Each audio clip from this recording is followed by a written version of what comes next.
Good morning, class. In the previous session, we have started a new topic, the government budget and the economy. In that class, we have already discussed that what is government budget and how do this budget is important.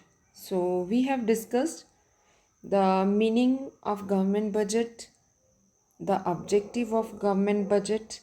Basically, the objective of government budget are the reasons of behind the preparation of government budget includes government budget क्यों बनाया जाता है because government planning करना चाहती है, जो government के पास resources हैं उसकी एलोकेशन करना चाहती है प्रॉपर मैनर में।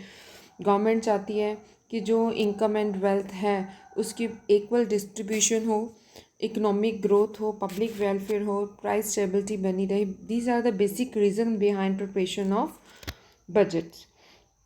There are two types of budget. In the previous session, we have already discussed that there are two types of budget, revenue budget and capital budget.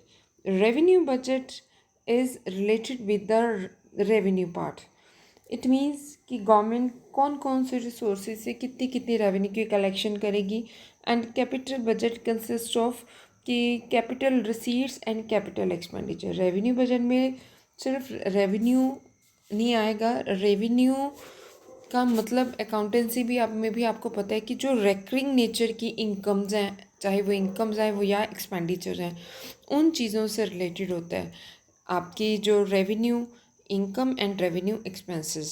Capital budget is related with the capital receipts and capital expenditure of the government. In brief, we have discussed the structure or component of the government budget. Government budget have two things. On one side there will be receipt and on other side there will be expenditure. जैसे normally हम एक profit and loss statement बनाते हैं, उसमें भी एक side पे receipt और एक साइड पे एक्सपेंडिचर होता है। सेम वे गवर्नमेंट जब बजट बनाएगी, गवर्नमेंट देखेगी ये these are are receipt, these are propose expenditure, और एंड में जाके गवर्नमेंट का कितना सरप्लस या डेफिसिट होगा। तो ये जो बजट है ये रेवेन्यू रिसीट से रिलेटेड भी होगा, कैपिटल रिसीट से भी रिलेटेड होगा। On expenditure side there will be revenue expenditure and capital expenditure too, right? So from today's class we are going to discuss in detail the components of budget. components क्या हैं? components in वही हैं revenue budget and expenditure capital budget. so government कहीं पे भी हो, किसी भी लेवल पे हो, किसी भी देश की हो, there is definite process of preparing budget. that is budget इस तरह से होना चाहिए कि जो भी बजट की जिन लोगों के सामने बजट प्रिपेयर किया जाएगा उनको एक तो अंडरस्टैंडेबल हो और वो जो बजट है उसको अप्रूवल दे दें। Likewise in every country there is definite and different process of preparing budget, presenting it before the representative of people and getting it passed from those representative, that is most important thing. But the basic composition of budget is generally same everywhere. Structure of budget or its component can be divided in two main parts. Revenue budget. Revenue budget is what? The part of the budget of government in which revenue receipts and revenue expenditures are included. जब budget में, government budget में revenue receipts, जिस budget में revenue receipts और revenue expenditure की बात हो रही है उस बजट को हम क्या बोलेंगे? Revenue budget. In other words, revenue budget is that part of budget of government which includes revenue receipts of the government and expenditure incurred on those revenue receipts. जो रेवेन्यू रिसीट्स गवर्नमेंट की होने वाली है और वो revenue receipts इकट्ठी करने के लिए गवर्नमेंट जो एक्सपेंडिचर करेगी वो हमारी रेवेन्यू बजट का पार्ट होगा। कैपिटल बजट में obviously it will consist of capital receipts and capital expenditure. अब कैपिटल रिसीट्स क्या होती हैं कि गवर्नमेंट ने कुछ पब्लिक प्रॉपर्टी सेल करनी है, जब प्रॉपर्टी को सेल करते हैं उससे जो इनकम जनरेट होती है दैट इज़ कैपिटल रिसीट।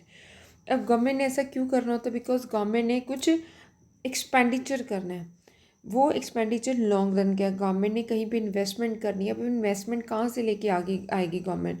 तो गवर्नमेंट कुछ ना कुछ डिसइन्वेस्टमेंट करेगी ना किसी बिजनेस में से इन्वेस्टमेंट करने के लिए। तो जो इन्वेस्टमेंट के पॉइंट ऑफ व्यू से डिसइन्वेस्टमेंट गवर्नमेंट करती है और जो रिसीट्स होती हैं उसे हम कैपिटल रिसीट्स बोलते हैं, राइट। तो कैपिटल बजट में capital receipt and capital expenditure की बात होगी। So from the above discussion, it becomes clear that the government gets two types of receipts under two components of budget. So one is budget receipts and one is budget expenditure. ठीक है, तो दो ही चीज़ें हैं, budget receipts and budget expenditure. अब कई बच्चों के माइंड में आ रहा होगा कि what is difference between revenue budget and capital budget. ये पॉइंट अगर डिफरेंस की आपको क्लियर हो जाए दैन कंसेप्ट की क्लैरिटी बेटी ऑटोमेटिकली हो जाएगी। देखो, revenue budget includes revenue receipts and revenue expenditure and capital budget includes capital receipts and capital expenditure, right. Revenue budget does not influence the asset liability status of the government के asset liability status पे कभी कोई फ़र्क नहीं पड़ता। ना तो government कभी अपनी कोई एसेट सेल करती है, ना ही गवर्नमेंट की कभी कोई लाइबिलिटी इंक्रीज़ होती है। देखो, जब गवर्नमेंट लॉन्ग रन में से फंड्स रेज करती है तो वहाँ पे गवर्नमेंट सोचती है कि कोई ना कोई या तो लोन रेज किया जाए या अपनी एसेट को बेच के, एसेट को सेल करके फंड जनरेट किए जाएं। तो कैपिटल बजट में हमेशा एसेट लाइबिलिटी का जो स्टेटस होता है गवर्नमेंट का, ये इफेक्ट होता है। बिकॉज इसमें गवर्नमेंट हमेशा कोई कैपिटल एक्सपेंडिचर करने के लिए कैपिटल एसेट या लाइबिलिटी को रेज करेगी। या तो गवर्नमेंट अपनी एसेट को सेल करेगी या लाइबिलिटी रेज करेगी, लोन रेज करेगी, ताकि कैपिटल एक्सपेंडिचर हो सके। तो रेवेन्यू बजट में कभी कोई लाइबिलिटी नहीं इंक्रीज़ होती है, कैपिटल बजट में लाइबिलिटी इंक्रीज़ हो सकती है।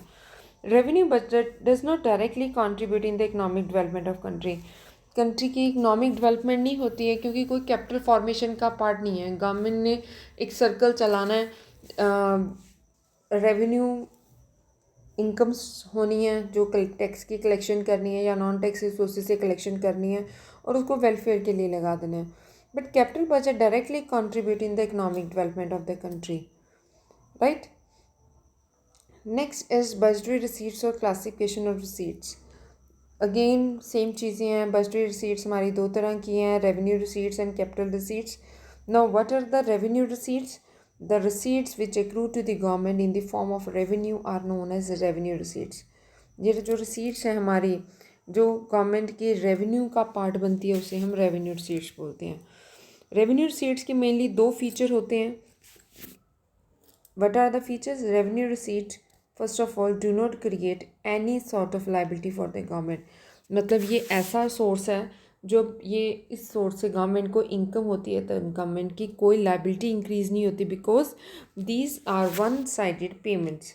For example, revenue from taxes is revenue receipts of the government. बदले में गवर्नमेंट ने कुछ देना नहीं है, because tax is one sided payment from the tax payer to the government.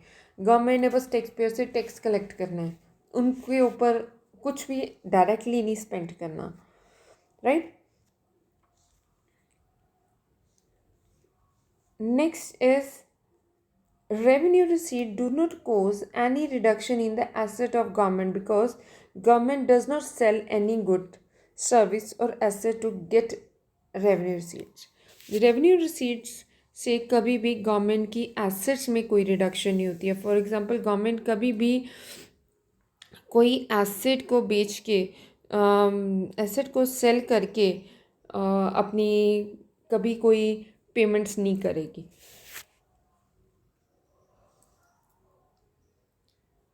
So it becomes clear that the revenue receipts are those receipts which accrue to the government under its budget and which neither create a liability for the government nor reduce the assets of the government. Clear है? दोनों चीज़ें, ना तो government की कभी liability बढ़ती है, ना ही गवर्नमेंट की कभी कोई एसेट कम होती है रेवेन्यू रिसीट से।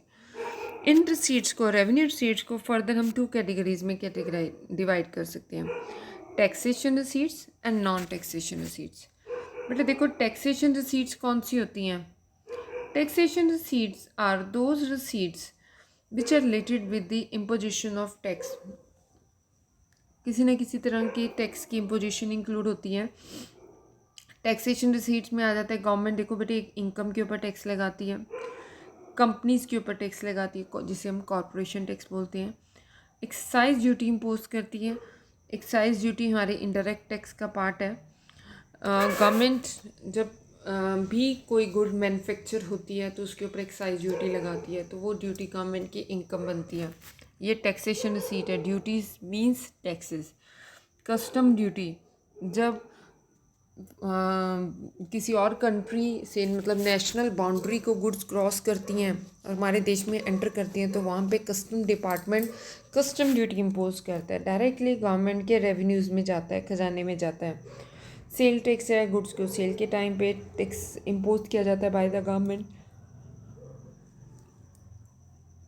There are certain other taxes also जो मिसलेनियस गवर्नमेंट कलेक्ट करती है, लाइक कोई किसी भी तरह का कोई सेस हो गया, एजुकेशन सेस की रिसीट्स हैं, ये सारी रिसीट्स जो हैं टैक्सेशन रिसीट है। नॉन टैक्स रिसीट्स में आ जाता है income from public enterprises. Government की देखो वो रिसीट्स जो रेवेन्यू नेचर की रिसीट्स हैं और बट वो नॉन टैक्सेशन नेचर की है, मतलब इसमें किसी तरह का कोई टैक्स नहीं डाला गया, आम जनता के ऊपर इसकी बर्डन नहीं है। For example income from public enterprises, जो गवर्नमेंट कंपनीज़ हैं, पब्लिक एंटरप्राइजेज हैं, उनसे गवर्नमेंट को अगर जो भी रेवेन्यू हो रही है वो उनकी नॉन टैक्स रिसीट्स का पार्ट है। गवर्नमेंट फ़ीस चार्ज करती है कुछ स्पेसिफिक सर्विसेज के लिए, जैसे स्टैम्प ड्यूटी कलेक्ट करती है गवर्नमेंट ने जब लाइसेंस इश्यूज़ करने होते हैं तो लाइसेंस को इशू करने के लिए गवर्नमेंट कुछ फ़ीस चार्ज करती है, तो वो भी नॉन टैक्सेशन रिसीट है, राइट। इसके अलावा गवर्नमेंट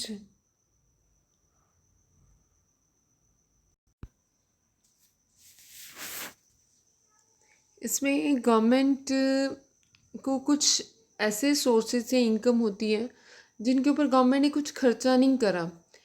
इसमें एस्टीट क्या होता है बेसिकली, जब किसी पर्सन की डेथ हो जाती है और लीगली उसका कोई भी रिप्रेजेंटेटिव नहीं आ रहा है, मतलब उसकी जो प्रॉपर्टी है उसको क्लेम करने के लिए कोई भी लीगल रिप्रेजेंटेटिव नहीं है, या तो उसके बच्चे नहीं हैं या उसकी फैमिली पूरी की पूरी फैमिली किसी कॉन्टीजेंसी में उनकी डेथ हो गई है, तो उनकी जो भी प्रॉपर्टी होती है वो गवर्नमेंट कंट्रोल में आ जाती है। तो वो एक तरह की जो प्रॉपर्टी है गवर्नमेंट के लिए इनकम बन जाती है, then that kind of income is escheat, right बेटा। So this is escheat. Next is fines and forfeitures. Same way government को हमने कुछ ड्यूज़ नहीं पे करे हैं तो गवर्नमेंट हमारी प्रॉपर्टी को फॉरफिट कर लेती है या हम पे कोई फ़ाइन इम्पोज करती है, that is also revenue for the government. Next is revenue from investments. Government ने अगर कुछ इन्वेस्टमेंट करी हुई हैं कहीं पे भी, जैसे गवर्नमेंट ने लोन दिए हुए हैं कुछ कमर्शियल बैंक्स को या आरबीआई को या किसी स्टेट गवर्नमेंट को, तो उसके बदले में गवर्नमेंट कुछ ना कुछ इंटरेस्ट चार्ज करती है। तो जो इंटरेस्ट चार्ज करा या गवर्नमेंट ने कुछ गवर्नमेंट सिक्योरिटीज़ में लाइक स्टेट गवर्नमेंट ने सेंट्रल गवर्नमेंट की सिक्योरिटीज़ बाय कर ली हैं, तो जो इंटरेस्ट उन्होंने रिसीव करा from investment, that is also the part of the income. Next is gifts and grants. Same way gifts and grants भी गवर्नमेंट की नॉन टैक्स रिसीट्स का पार्ट है। Gifts and grants given by certain other government या किसी और country ने हमें कुछ ग्रांट्स दिए हैं, जैसे अगर ट्रम्प विज़िट करते हैं इंडिया तो वो आएगा तो कुछ ना कुछ ग्रांट्स दे के जाएगा हमारी इकोनॉमी को, तो वो भी गवर्नमेंट की सोर्स ऑफ इनकम बन जाती है, but this is non taxation resources. So these were taxation receipts. अगर हम बात करें literal meaning of taxation receipts, then the payment made by a person, firm or any institution unit under a legal compulsion to the government and for which the payment maker does not get any good or service directly from the government is known as tax. So taxation का meaning क्या है? Taxation is कोई भी payment जहाँ पे जो payment government या को कोई भी पर्सन फर्म या इंस्टीट्यूशन कर रहा है एज अ लीगल कंपल्शन, और उसके बदले में कोई भी डायरेक्ट गुड्स या सर्विसेज उनको ट्रांसफ़र नहीं हो रही हैं, वो टैक्सेशन है। To pay tax in time is a responsibility of every tax payer and failing which the tax payer is liable to be punished. उनको पनिशमेंट मिल सकती है, उनको फ़ाइन भी हो सकता है, उनको इम्प्रिजनमेंट भी हो सकता है अगर वो सीरियस इश्यूज़ हैं, right. So next is feature of tax. Taxation क्या है बेटे? एक तो ये कंपल्सरी पेमेंट होती है, everybody is suppose to make payment on time, no specific benefit to the tax payer. Tax payer जिसने भी टैक्स पे करा है उसको कभी भी स्पेशल बेनिफिट नहीं मिलता, ठीक है। जो भी बेनिफिट्स होते हैं वो जनरल इन नेचर होते हैं, सबके लिए होते हैं। मोटिव ऑफ पब्लिक वेलफेयर, जब भी टैक्सेशंस इम्पोज किए जाते हैं उसके पीछे मोटिव होता है आम जनता की भलाई करना, क्योंकि गवर्नमेंट को पैसा चाहिए तो वो जो टैक्सेशन रेवेन्यू होती है डायरेक्टली गवर्नमेंट अपनी स्पेंडिंग में यूज़ करती है, राइट। और टैक्सेशन पे करना एक रिस्पॉन्सिबिलिटी है हर एक एम्प्लॉय की, हर एक सिटीज़न की। तो एक रिस्पॉन्सिबल सिटीज़न उसे बोलते हैं जो अपना टैक्स टाइम पे करता है। गवर्नमेंट ने टैक्सेशन पे करने के लिए कुछ लीगल प्रोसीजर्स डेवलप किए हैं।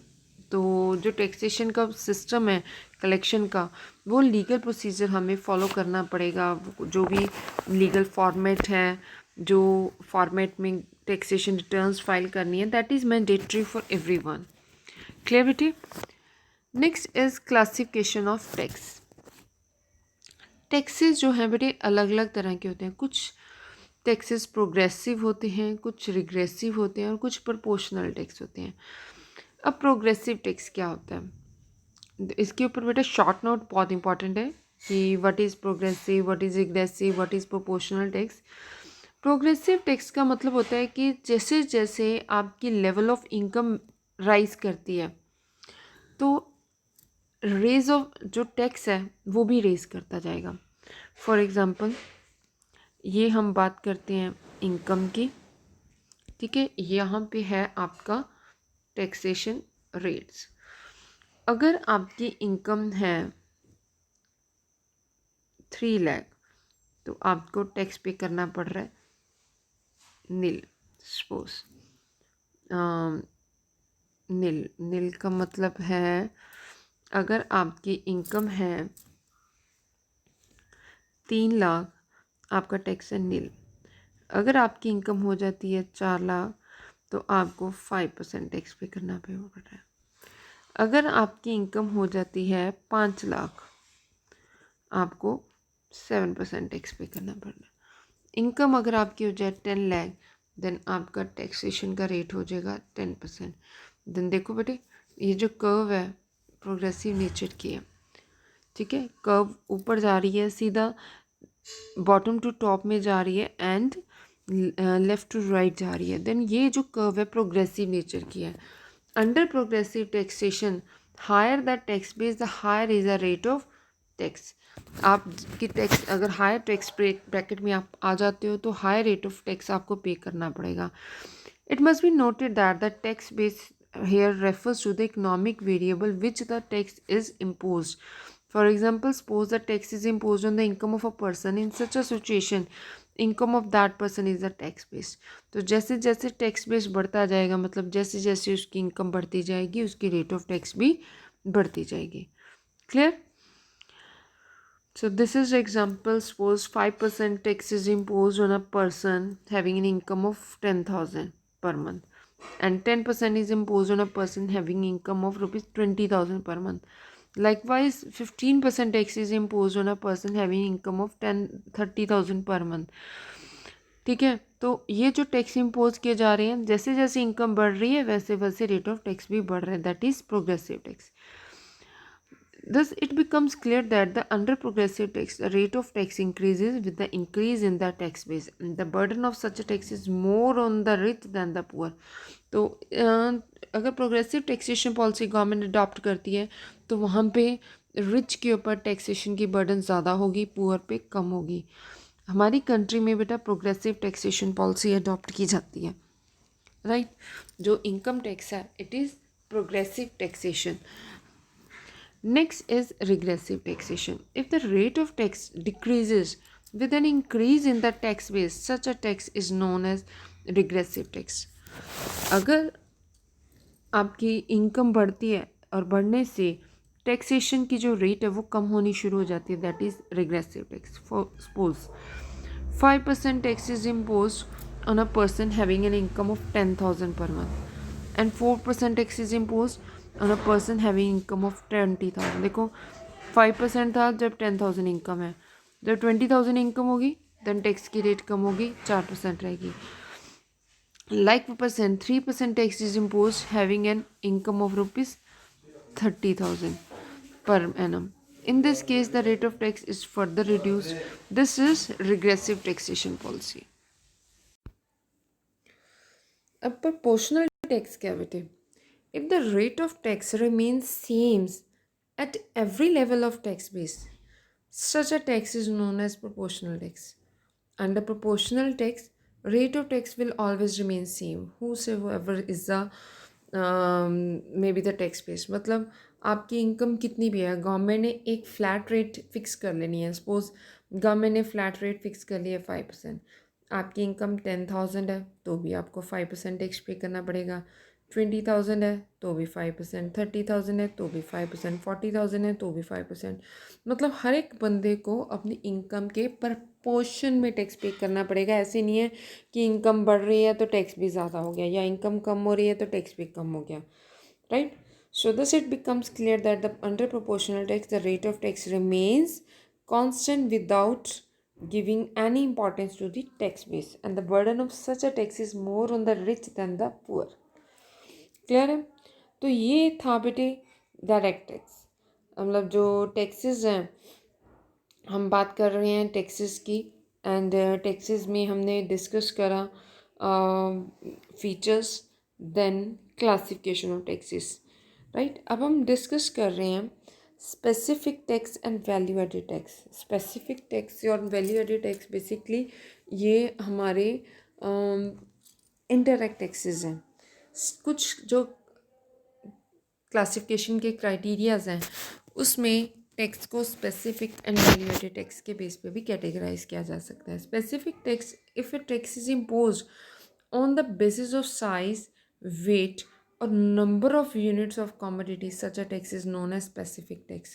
For example, suppose government impose a tax of rupees 5,000 per car on the car producing firm. This tax will be known as specific tax. मतलब आपने जितनी गुड्स बनाई वो कॉमोडिटी की यूनिट के बेस पे गवर्नमेंट आपके ऊपर टैक्स लगा रही है, वो स्पेसिफिक टैक्स है. वैल्यू एडेड टैक्स क्या होता है? If the tax is impose on the value added during various stages of production. एक प्रोडक्ट मैन्युफैक्चर होता है और वेरियस स्टेजेस में से, वेरियस प्रोसेसेस में से निकलता है. तो हर प्रोसेस में से जब प्रोडक्ट निकलेगा तो उसके ऊपर टैक्स इम्पोज होगा. ठीक है. Such a tax is known as ad valorem taxation और वैल्यू एडेड टैक्स, जिसे वैट भी बोलते हैं. ठीक है. सो टैक्स कैसे कलेक्ट किया जाता है? Value of output and intermediate consumption को सब्ट्रैक्ट करा जाता है और जो डिफरेंस होता है उसके ऊपर हमेशा टैक्स ऐड इम्पोज किया जाएगा. वैल्यू एडेड जो टैक्स होता है इसके टू मेन फीचर हैं. First, it is difficult to evade such a tax. इस तरह के जो टैक्स होते हैं इसकी टैक्स इवेजन पॉसिबल नहीं होती है. Secondly, such a tax helps to avoid the problem of double taxation. कभी भी डबल टैक्सेशन नहीं होती है कि कंप्लीट वैल्यू पे कभी टैक्स नहीं लगता. हमेशा जो वैल्यू ऑफ आउटपुट है उसमें से इंटरमीडिएट कंजप्शन को सब्ट्रैक्ट करके जो वैल्यू एडिशन नेट कंपनी ने की है उसके ऊपर टैक्स इम्पोज किया जाएगा, right. Apart from this there is such a tax help maintain same rate of tax in the whole economy. ये जो टैक्सेशन होते हैं प्रोपोर्शनल टैक्स होते हैं, मतलब all over country same rate of tax होगी सब लोगों के ऊपर. क्लियर. नेक्स्ट हम डिस्कस करेंगे. देखो जो टैक्स हैं उनको मतलब इम्पोजिशन के बेस पे 3 कैटेगरी में डिवाइड किया गया. Progressive taxation, regressive taxation and proportional taxation, right. Second classification criteria था specific tax and value added tax. Third classification है direct tax and indirect tax. अब डायरेक्ट टैक्स क्या है? डायरेक्ट टैक्स इज़ वो tax जिस बंदे के ऊपर गवर्नमेंट इम्पोज करेगी उसी बंदे को वो टैक्स की बर्डन बियर करनी पड़ेगी। मतलब वो जो इंसान है अपनी टैक्स बर्डन को शिफ्ट नहीं कर सकता किसी के ऊपर भी। फॉर एग्ज़ाम्पल इनकम टैक्स है, अब मेरी इनकम है उसके ऊपर जो टैक्स पे करूँगी वो मैं ही पे करूँगी। मैं अपनी टैक्स लायबिलिटी कभी किसी के ऊपर किसी के साथ शेयर नहीं कर सकती, ठीक है। That is direct tax. According to Dalton, a direct tax is really paid by the person on whom it is legally imposed. वही बंदा पे करता है जिसके ऊपर एक्चुअली इम्पोज किया जाता है। And indirect tax, if a tax is paid by the taxpayer indirectly to the government, such a tax is known as indirect tax. Money burden and real burden of such a tax is on different points and such a tax is shifted. जब taxation की burden shift की जाती है from one person to another person, उसे indirect taxes बोलते हैं। जैसे कि एक्साइज ड्यूटी है, सेल टैक्स है, कस्टम ड्यूटी है, ये सारी इनडायरेक्ट टैक्सेस हैं। सपोज सेल टैक्स इम्पोज किया गया by the government on a seller, ठीक है, जो वेंडर के ऊपर सेल टैक्स लगाया गया और वो बंदा सेल टैक्स लगने की वजह से अपनी गुड का जो प्राइस है उसे इंक्रीज़ कर देगा। अगर उसको कॉस्ट पड़ रही थी 12 रुपीज़ एक प्रोडक्ट की, अब उसने 15 रुपीज़ में सेल करा है, ठीक है, तो वो 15 रुपीज़ का मतलब है कि इसमें इंक्लूडिंग एवरीथिंग ये मैक्सिमम रिटेल प्राइस है इंक्लूसिव ऑफ ऑल टैक्सेस। तो कभी भी वो एक्स्ट्रा नहीं चार्ज कर सकता एमआरपी से। तो एमआरपी वो इस हिसाब से फिक्स करेगा कि जिसमें टैक्सेशन उसका कवर हो जाए। According to Dalton, an indirect tax is imposed on one person but paid partly or wholly by another. जो दूसरा बंदा है मतलब जो कस्टमर होता है कस्टमर के ऊपर इनडायरेक्ट टैक्सेस की बर्डन शिफ्ट होती है। अब अगर डिस्कस करें what is difference between direct and indirect tax, obviously direct tax is paid by actual taxpayer and indirect tax is paid by one person but उसकी जो लाइबिलिटी है वो किसी और बंदे के ऊपर शिफ्ट हो जाती है। It is not possible to shift a direct tax whereas indirect tax में लाइबिलिटी हमेशा शिफ्ट हो जाती है, चाहे एक प्रोड्यूसर ने या मैन्युफैक्चरर ने वो टैक्स पे करा है बट वो टैक्स कभी अपनी आप पॉकेट में से पे नहीं करेगा, उसने अपनी कॉस्ट ऑफ प्रोडक्ट इंक्रीज़ करके कस्टमर से वो टैक्स कलेक्ट कर लेना है। Money burden and real burden of a direct tax are on the same person. In case of direct tax सारी बर्डन भी एक ही बंदे ने पे करनी है और उसी ने टैक्स की लाइबिलिटी भी पे करनी है। But in case of indirect taxes but tax किसी और बंदे ने पे करना है और उसकी जो बर्डन है वो किसी और बंदे के ऊपर शिफ्ट होगी। Payment of direct tax can not be postponed, ठीक है, जो डायरेक्ट टैक्स की पेमेंट होती हैं उसको कभी भी पोस्टपोन नहीं किया जा सकता। Whereas payment of an indirect taxes can be postpone till the purchase of goods और सर्विसेज, ठीक है, जब तक आप गुड खरीदोगे नहीं तो तब तक आपके ऊपर टैक्सेशन की बर्डन नहीं आएगी।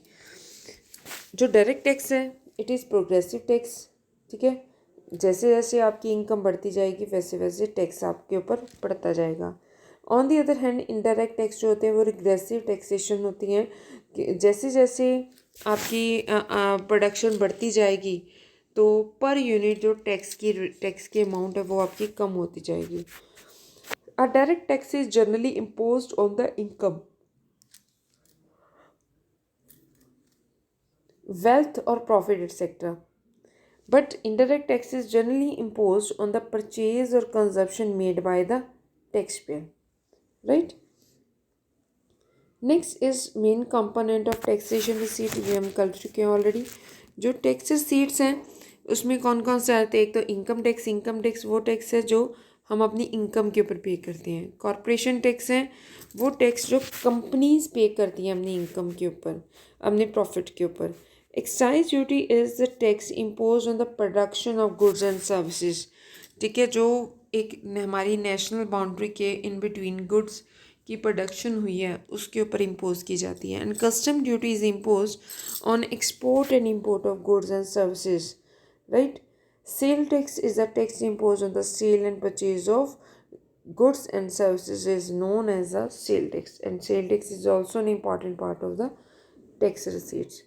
इसके अलावा जो टैक्सेस जाते हैं उसमें आ जाता है गिफ्ट टैक्स है, वेल्थ टैक्स है, स्टैम्प ड्यूटी है, एंटरटेनमेंट टैक्स है, ये सारे टैक्स कवर हो जाते हैं.